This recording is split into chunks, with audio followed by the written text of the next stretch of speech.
You're listening to The Bold Blueprint with Claire Bartlett. This is the go-to podcast for business owners who are ready to be bold, step into your power and claim the success that you deserve. So whether you're an established business or just starting out, this podcast is your weekly dose of unapologetic inspiration, empowerment, and actionable advice to take your business to the next level. Today's episode is brought to you by Xero Accounting Software, a champion of small businesses and a proud sponsor of the Bold Blueprint podcast. Managing your business finances can feel overwhelming, but Xero simplifies it all and gives you the power to keep your books in order and your mind on growth. Xero have amazingly offered a 50% discount off your first 3 months with them. So if you'd like to take advantage of this amazing deal, just follow the link in the show note. But for now, let's jump into this week's episode. Hello, everyone, and welcome to another episode of The Bold Blueprint. Today, I am joined by Ian Norton, the Confidence King. He is an elite confidence coach, and I'm so thrilled to have him today because, honestly, wait until you hear his journey. It has been a ride, and I cannot wait to share with you how he got to where he is today and how he now supports people in building that confidence to move their businesses forward. So, Ian, thank you so much for joining me today. It's an absolute pleasure. I am delighted. It's great. Good. So, to start us off, do you want to talk about the journey that you've been on, how you sort of ended up where you are today, and if there was any specific pivotal moments that led you here? Wow. How long have you got? I know. It's a long and varied story. Basically, childhood was great. I didn't come from a terrible, abusive family or anything. My family were great. They were very military. My dad was ex-Navy. My brother was ex-Army. It was a very male-dominated business, kind of family environment. But, it was loving. It was friendly. I had everything I needed. School was fine. That was all okay. But I was a real people pleaser. Mm-hmm. And for reasons which will become evident as I go through my story, I never felt like I fitted in. And my parents were they worked really, really hard, and they ran fish and chip shops. And to better everything, they then moved us from South London to the heart of Surrey in Cobham, which was very, very posh, and sent me to this school, which again, it was a really good school, but, everybody was very posh. Everybody was very wealthy, and so I never felt like I fitted in. So I spent a lot of time creating a persona to try and cover it, or avoiding things. Moving forward to when I was like in my late teens, early 20s, I got involved with a very bad group of people that I didn't realize at the time were, but through people pleasing, ended up in prison. So I spent 4 months in prison in Wandsworth, which is quite a high security prison. Yeah. Only ended up there because I was sent there from the court, and I was supposed to then be moved off to a low security open facility for the 4 months, because it was like I shouldn't have been there. But because it was close to home, all my mates could get there really easy to visit me. So I asked the question, do I have to move or can I stay here? And it completely threw the entire prison service. I think that's a common question. Yeah, they were like, nobody's ever asked that.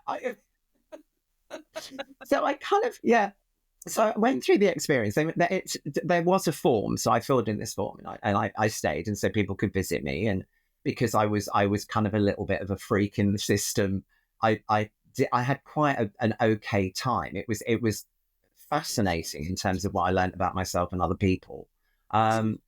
But yeah, that was that. So I came out of there, kind of going, okay, so now what? Because back then, I'm 63 now, so like it's a long time ago, and the attitude was very, very different. So it's like, well, okay, there's a lot of doors that are now closed to me. So what does that mean for me? And I started looking. I discovered this person called Tony Robbins, and I bought every book. I bought every cassette. For people listening to this that don't know what they are, they're the little plastic things that we all used to listen to music on. And I started learning about life coaching, personal development, NLP, and that kind of thing, and got involved with that.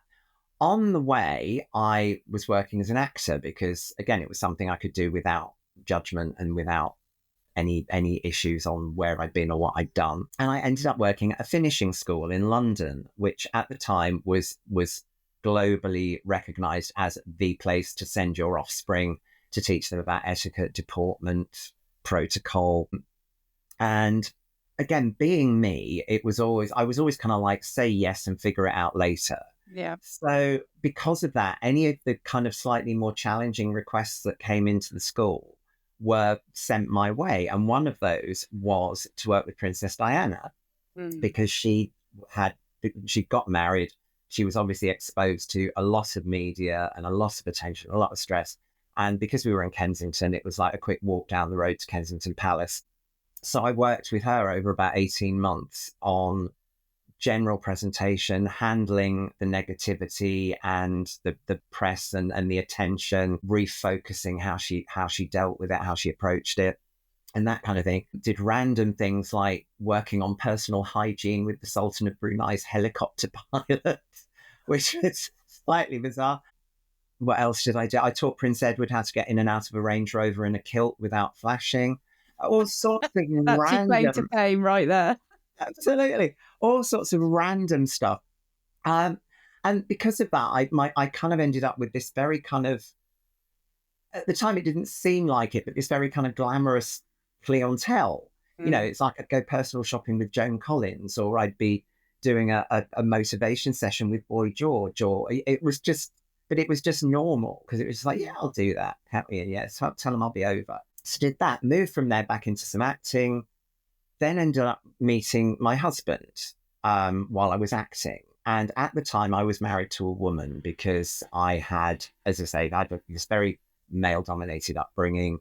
Being gay was never an option. I was convinced that I'd either be killed or be completely disowned by everyone and everything if I came out. Met my husband, got to this pivotal moment of going, I had this voice in my head going, you're a liar, you will always be a liar. And I had this moment where it was like, I can't do this anymore.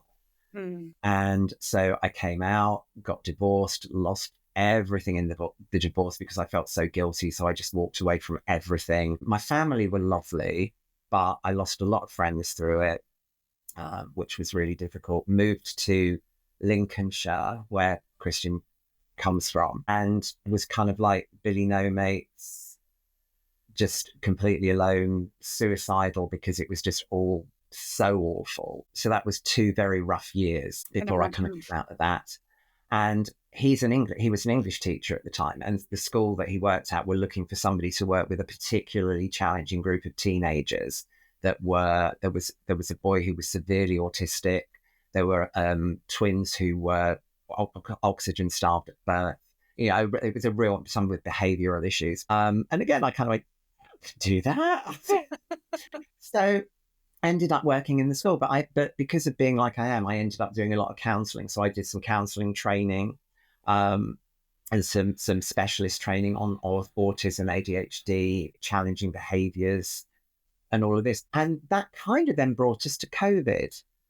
And suddenly I was kind of left with all this time, because the students that I had were, if they were in school, they were doing online lessons. If they weren't in school, I had nothing to do. And I just kind of sat and went, okay, I need to bring everything together. And how do I do this?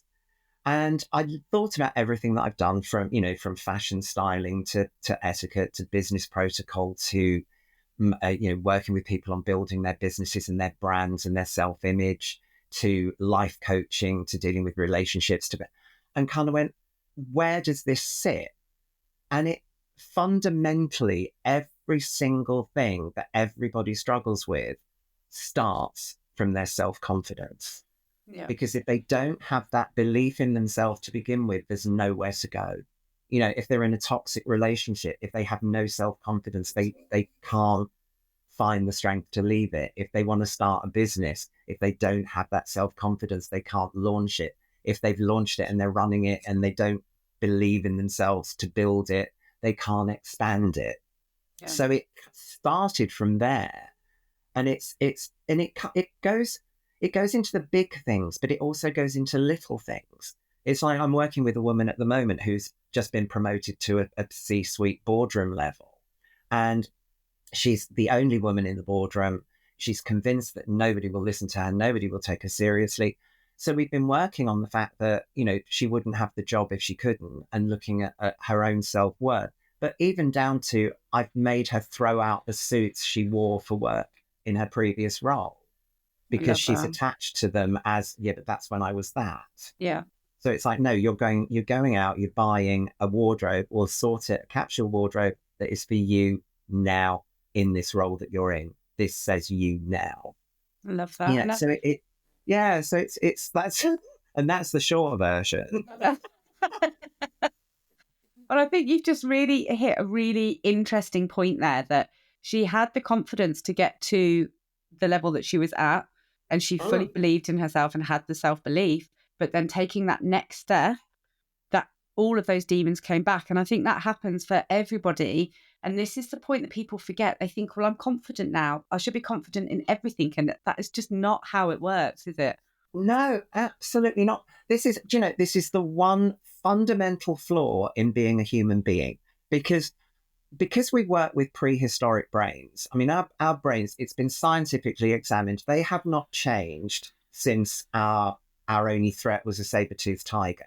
Yeah. It's still the same fundamental organ. So it spends its entire time looking for threats, looking for potential dangers, looking for problems to keep us safe, to keep us protected, to stop us getting harmed in any way.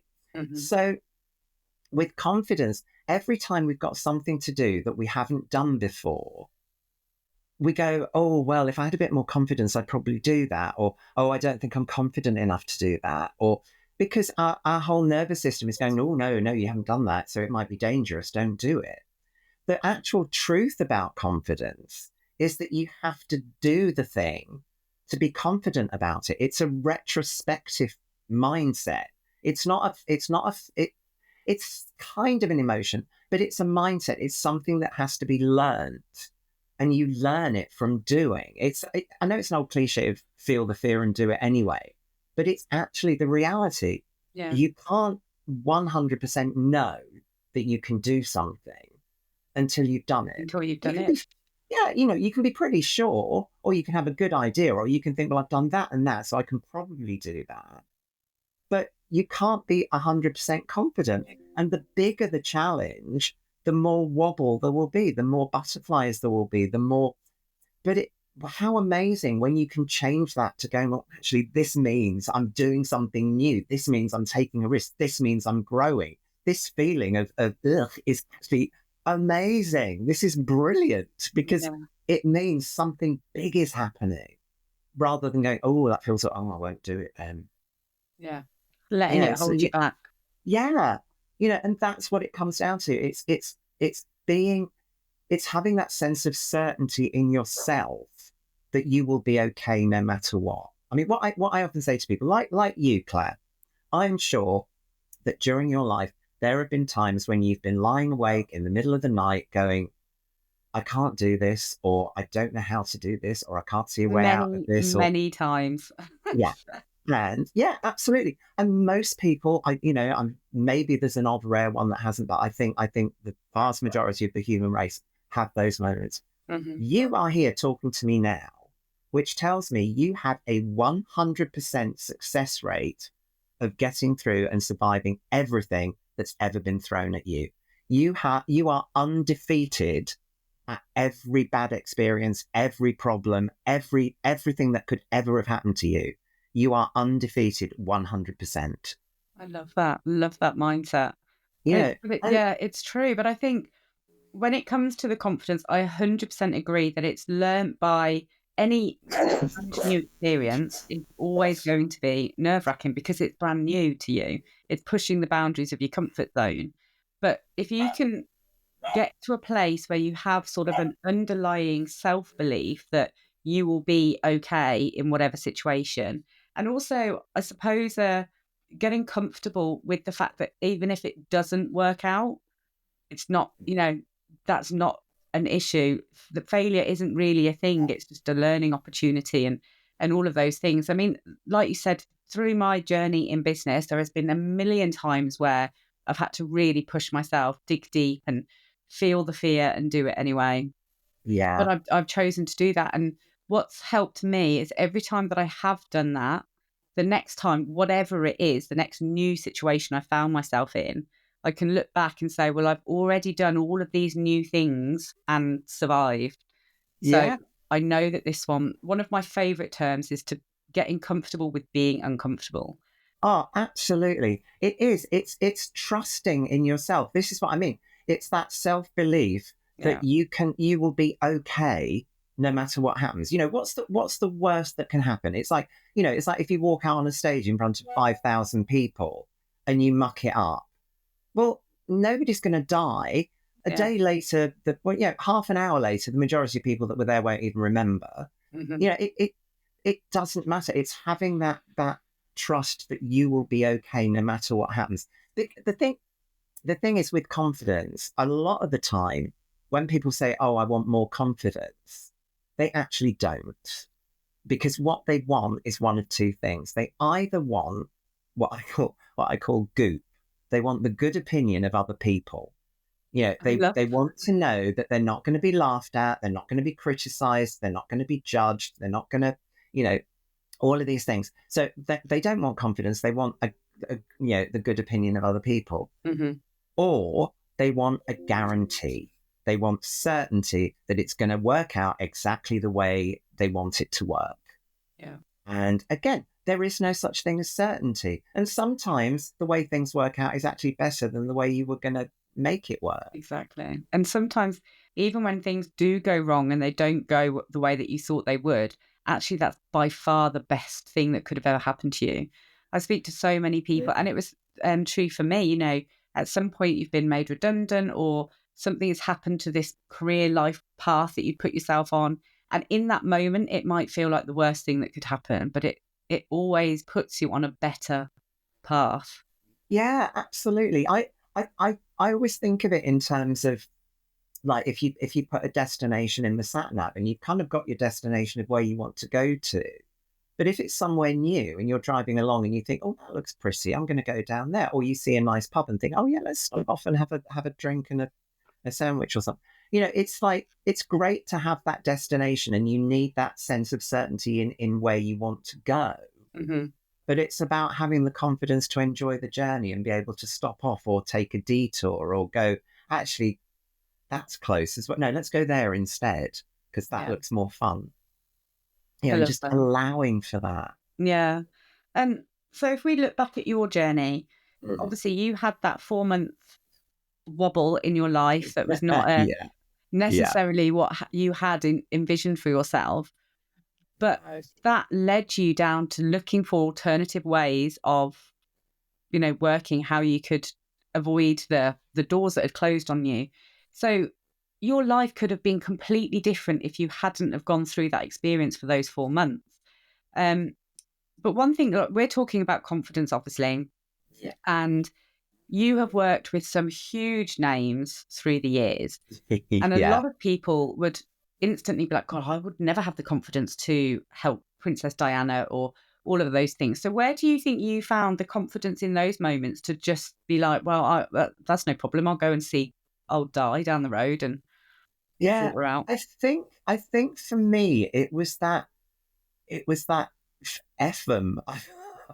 I won't say, but that kind of FM mentality, that it was like, because I came out with that belief that at the time, your life is over. If you've been to prison, that's it. Yeah. You'll never work, you'll never have anything, you'll be hated, you'll never be trusted by anybody, you'll never, but all of this.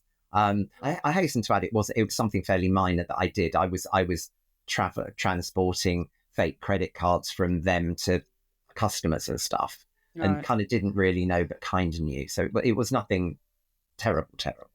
Um, but no, I think it was that I am going to prove that this is not going to finish me, Hmm. because it wasn't entirely my fault. I own the fact that some of it was, but ultimately, and it was like, I'm also putting it out there so that nobody can ever go, oh, if you don't do that for me, I'm going to tell them that you were inside. Yeah. So it's always been out in the public domain. So, and I've been very much like that with everything, that it's like, if it's all out there, nobody can hold any of it against you. And I think in terms of my resilience, that's where it came from, because it's like dealing with somebody like Princess Diana. It was almost a case of, you think you've got problems, try to, and it weirdly kind of put me on a level with these people, because they were as fascinated about that experience, because, to be fair, it's not an experience that most people have. No. And in my social circle, there's, I'm the only one. But it's, so it's not something that everybody experiences. So they were interested to know what it was really like, because everybody's image of it is just what you see in films and TV shows and stuff. And the reality isn't, like with everything, the reality isn't like that. So it kind of was a great leveler, because their kind of expectations were kind of, oh, this is interesting. Yeah. And I wasn't a threat. I wasn't somebody coming in going, oh, I've done all these courses and I know all this stuff, and I'm going to tell, and you need to do this and you must do that. But, I could go in going, look, seriously, I've dealt with, like I do now. It's like, I always say, one of the first things I say to people when I start working with them is, if I say I understand, I genuinely understand. I've been through prison, I've been through coming out, I've dealt with my mother's dementia and her death, I've dealt with bereavement, I've dealt with divorce, I've dealt with building and losing businesses, I've built 2 that crashed and burned. I've built one that my partner ran off with all the money and screwed me.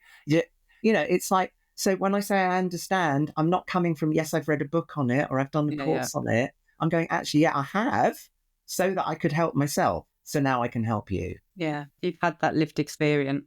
Yeah.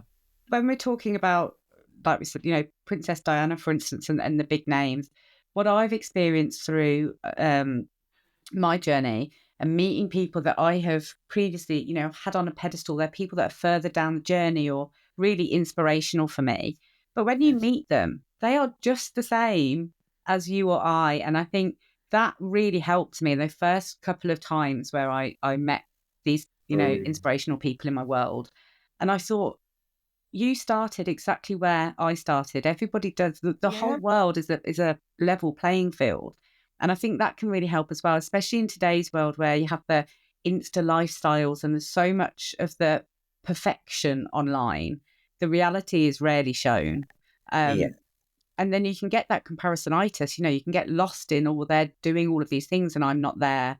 They're better than I am. And it's just not the case at all. And if you people say never meet your idols, don't they? But it's because the bubble is burst.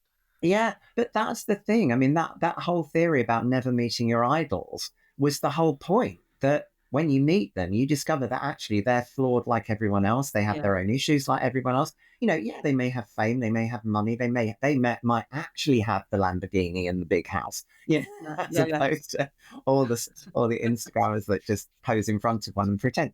But but ultimately, they have the same fundamental worries. They have relationship problems, they have business problems, they have emotional, physical, all the same things that everybody else deals with. And it's interesting when you meet different people, and like you say, it's that terrible comparison thing. But again, it's shifting it from going, oh, well, look at them and look at me. It's like, well, if they can do it, so can you. Yeah. But they've been doing it for 10 years. It's like I started this latest version of what I do about 18 months ago. But I brought like 40 years of knowledge and experience into that. Yeah. So, okay, I've made progress a lot quicker, but it's not okay. That's 18 months. And why have I been going 18 months and I'm not where he is? It's like, but I've brought all of that with it. And that comes with experience, with contacts, with knowledge about how to market or what to do to build a business, how to react quickly if things are or aren't working. Being one of the big things, being comfortable with who you are. because so many times when I'm working with people on their businesses and they it's the same thing that comes up, that they go, oh, well, if people meet me, they go, oh, I didn't expect you to be like that. And it's like, you know, they'll go on social media with these scripted kind of, I want to be professional presentations, and there's none of them in it. You know, it's not, it's you know, social media is there to be social. It's like, let people know who you are. People are really mistrustful now, with good reason. You know, there are so many. I got scammed twice over Christmas and had to get PayPal to get my money back for things that I thought, oh, that's nice, and they disappeared. You know, so people are mistrustful, and they need to see that you're a real person. Yeah. You know, and Again, I think that comes down to confidence and having the yeah, confidence and the F them attitude that you mentioned earlier, that it can be daunting in the very beginning, that not everybody will like you. They won't necessarily yes, all like your true self, but it's about having the attitude that actually that's a good thing. I don't want to attract everybody. I just want to attract the people that do like my energy and who I am and get me. yeah, And having the confidence to then go out and be, I was going to use that, the hot word, authentic, but yeah, be but your true it's self. yeah, but it is true. I mean, I know authentic gets overused, Yeah. but it is. It's so important just to be yourself. And yeah, it's a sad reality, and one that you have to accept. If you are going to go into business, you are going to have to use social media. Hmm. It's, you know, it's a given. Yes, there are other routes, but it's a big part of it. The second you put your head up and go, hello, I'm here and this is what I do, you are open to the people that don't like you, or that think, you know, think you're a scam, or that think you're talking, filling your own choice of words, you know, all of this. And it's, you, you know, I won't lie, to begin with, it will hurt, Yeah. and it will make you think, oh, I better not do that then. But you have to get past that. And again, this comes back to confidence. It's Mm. like, you have to be okay with, you know, it's like you could do the same. I mean, again, I suppose if this comes from my acting background, you can do exactly the same performance 300 times and get 300 different responses. Yeah. You know, I loved it, I hated it, it was okay, it was boring, it was brilliant, it was, you know, and it's the same with people. You have to be able to get to that point where your self-belief says, it's about them and their perception, not about me. They're not right for me. You know, it's like when you put out offers and things. Sometimes I'll put a thing out about, you know, I'm thinking of doing this, and people go, oh God, yeah. So it's like, fine, okay, we'll work on that. You put something else out, it gets nothing. You can either go, oh God, I'm so rubbish, I'm a Yeah. failure, I can't know you, or you go, okay, it's not the right time for that. I'll put that on hold, Yeah. keep that for later. Not the right time. Yeah, no, leave it for now, and move on. I But think it's that comes with experience, lived experience. So I remember, and I talk about this quite often, the very first time in my business that I lost a client. Um, that was yeah, such, it felt like such a personal attack to me. It wasn't at all. It actually had yeah, absolutely nothing to do with the quality of our work. It was purely something that suited the client better. But yeah, I really felt it. I took it personally. I had to yeah, leave the office and go and phone my husband in tears, like, "Oh my God, is this the end?" You know, the panic. yeah, But that was the very first. It was a new situation for me. yeah, Now, in reality, I don't blink an eye because I know that there'll be more coming. It's nothing to do with me. It's a them, situation. yeah, But I think it does come with lived experience, that each time you face these things, and if you put an offer out and it doesn't do well, I think in the beginning that is a hard thing to overcome. But once you've done it 10 times and realize that not everything's going to land as you maybe thought it would, and you learn from it and move on, it's very different emotions that you'll feel the first time to the 10th time. So yeah. it's about knowing that and working through those emotions, isn't it? Yeah, no, it is. It's as I say, all of it comes down to that, to your sense of self and self belief. And Yeah. I I tend to talk about trust quite a lot, because I think it's that trust in yourself, Yeah. that you will be okay no matter what happens. Mm-hmm. And if you can have that sense of certainty, which, look, it's kind of what I was saying to you about the experiences that you've been through, that you are 100% undefeated.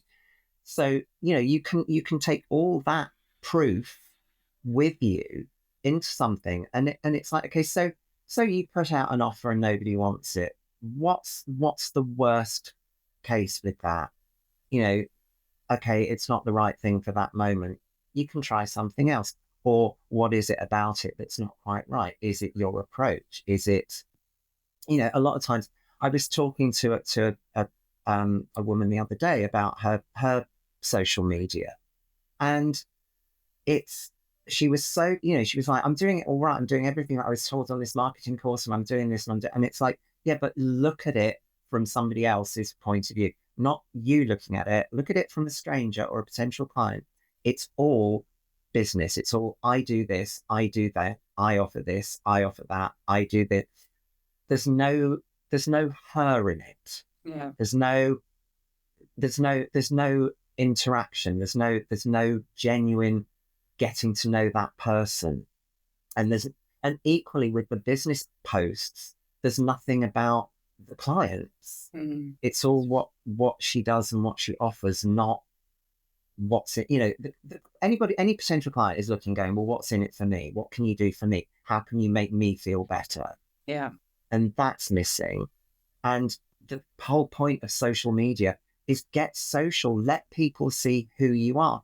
It's like with Facebook having the professional page, so that you can promote business, but you can also show yourself.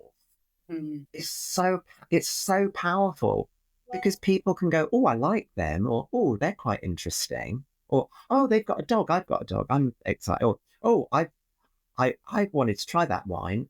That's not. Oh, I wonder what it's like. Yeah, and You're you can zooming in on the wine labels, are you? yeah. Oh, always, always, always. And it's all those kind of things. But It is. it's they feel like they know you, and Yeah. then they're more interested to maybe get in contact or respond to something. Yeah. But And I it's think, yeah, sorry, I was going to say, I think it's more needed than ever now, because there are so many scams and people have been mm, burnt so many times. But it's even more important for them to really feel like they have a relationship with you and they know you already. And I think in so many industries, it's a real personal choice whether they think they're going to get on with you, especially in our industries when it is coaching and things. Am I actually even going to get on with you and feel like it's going to work? And you need to be showing your personality for them to be able to make that informed decision. So yeah, I think it's really important. And people in certain industries, especially, people feel like they have to be a very certain persona. They need to be professional. They need to wear the suits and ties. And actually, that's just not how it is in today's yeah. age. You No, can and be it's whoever you want to be. yeah, it's about it again. It's the mindset. It's the approach. People, we want to be helped. We don't want to be lectured. Yeah, Whatever it is, even if if it's doctors, if it's lawyers, if it's even the big heavy stuff. I don't want someone in a suit to sit there and lecture me. I want them to help me with the problem that I've come to them with. yeah, And it's that shift. And as I say, it's showing the person. It's like, if you don't like me, that's fine. I'm okay with that. If you don't want fierce self-confidence and a slightly warped sense of humor, again, I'm not the right person for you. If you don't want to be called out, if you're pussyfooting around and not doing what you said you were going to do, again, don't come to me. That's fine. I'm okay with that, because I'm there for the people that do. yeah, One of the things that I've been told I need to get put on t-shirts for some of my clients is, I'm not a good girl and that's okay. Because again, so much of the stuff that comes up is like from when they were little, being told, no, good girls don't do that. Good girls yeah, don't behave like that. Good girls don't answer that. Good girls don't do that. yeah, You know, but this is, but it's being okay with not being everybody's first choice. yeah, But yeah, for the people that are right for you, if you show yourself, they will come to you because they can see who you are, mm, and they'll approach. And again, don't even get hung up about likes and comments and stuff, because a lot of people don't always comment. They don't always like, but they follow. That's And so they watch. true. I call them lurkers. So they have never, and so many of my clients have come to me this way. They've never engaged in anything that I've put out. And then they just pop into my DMs one day or send me an email. I've been following you for X amount of time and I would really love to have a conversation. And in the beginning, again, it can feel like, oh, I've only had 10 likes on this post. It must not be what people are wanting, but it's having the trust in yourself. It does a lot come down to trust for sure. Yeah, no, it is. It's that again is another big thing with that. But people go, oh no, nobody's commenting, so I must be doing something wrong. But again, I always say to people, well, how often do you read things and scroll past, but you don't necessarily like it or put a comment? If it's late at night or it's first thing in the morning, or you're on the train and you hit your station, or you're just bored. You don't comment on every single thing you read, but you're aware of it. Yeah. So why should it be different for other people? Yeah. Put yourself over there briefly as well.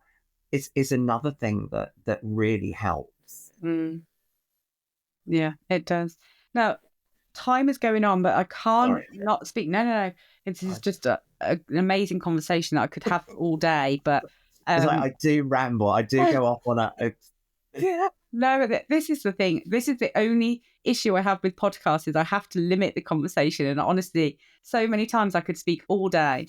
But one thing I really want to speak about with you, because you mentioned it a lot when you were telling us your journey, is about being a people pleaser and how that didn't serve you well. Realistically, it never serves anybody well. But it's such a common trait. And I think, especially, so I'm a huge empath. And for me, I really struggled with not always being able to give everybody what they needed. So how did you overcome that? And how did you start to realize that actually that wasn't a trait that was serving you? I think obviously ending up in prison was a big hint. Well, maybe this wasn't the best way to be. But in all seriousness, it was, in as much as it gave me time to start thinking about it. And it's like a lot of the time, it's people don't even realize that they're people pleasing, because they think that they're being these giving people, and that they're being very, there's this sense of humility and being humble, because I'm just giving of my, I'm giving of my time, and I'm giving of my energy, and I'm doing all this for other people, and I'm putting myself last, and doesn't that make me a good person? It's like, no, it makes you Victorian. It's just, but it is, and they think that this is, it's coming from a place of being good and being kind and being generous. And it's actually coming from quite a selfish place, because you're getting the satisfaction of doing all this. And it's not a healthy thing. It comes down to the 6 human needs that Tony Robbins used to talk. When I did my training with him, we did quite a lot of work on it. But it's this need that everybody has. You have these 6 human needs of certainty, uncertainty, significance, growth, love and connection, and contribution. And you will meet them however you can. And you can meet them in a good, healthy, beneficial way, or you can meet them in a toxic, really negative way. Either way, it will happen.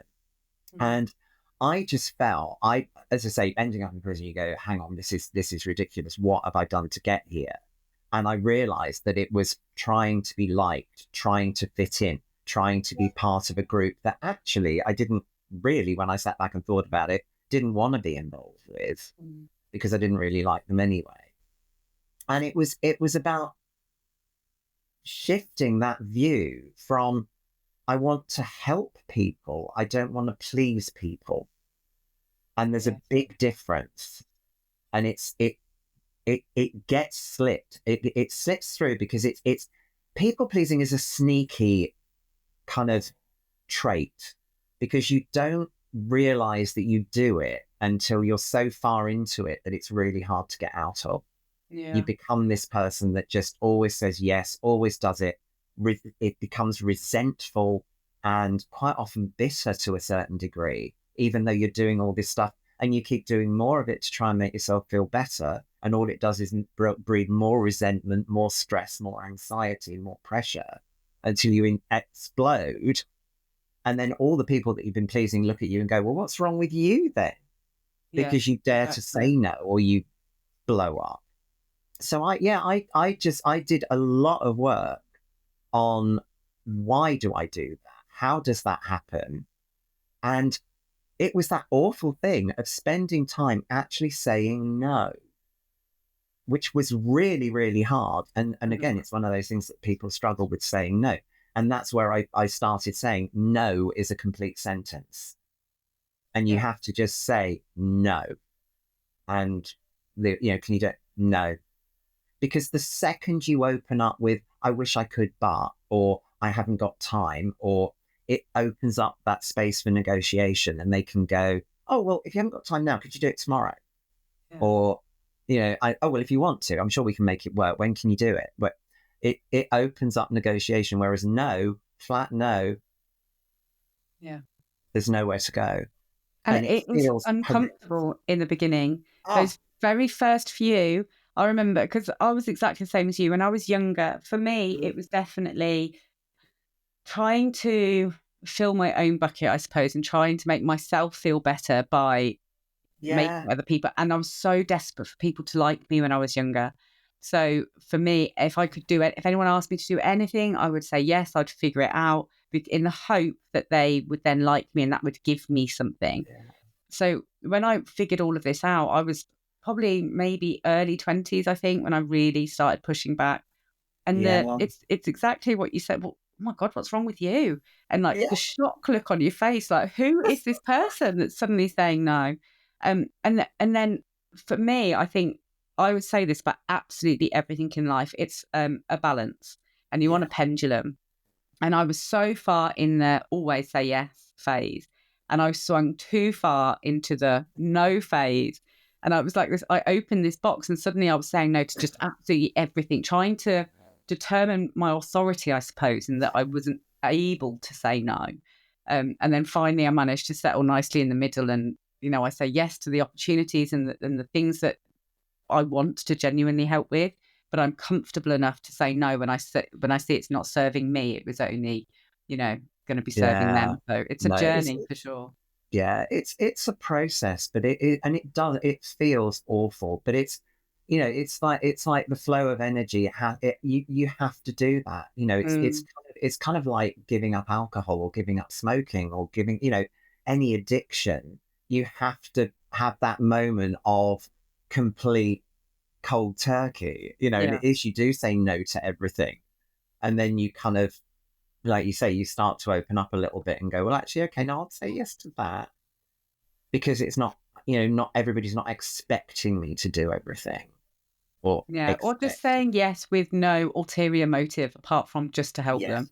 So I'm not saying yes anymore because I'm desperate for you to like me, or any of that negative emotion attached to it. It's purely just because I would like to help you. But it was a journey, and I think it's something that we have to continuously work on, isn't it? All of these traits in ourselves it's an ever ongoing journey. And especially if you are starting out in business, if you're new and you're just starting, the kind of fear of saying no, it's like if somebody says, oh, well, particularly if you're doing coaching or holistic healing or anything like that, and somebody says, oh, well, can you see me at 9:00 tonight? The kind of fear of going, well, actually, no, is really great. You end up saying that you'll work weekends, you'll work anytime, day or night, just because, oh God, because what if they say no? I might have lost a client, and so actually working on those boundaries again is something that is really important. It's that thing of going, okay, make yourself less available to make yourself more valuable. Yeah.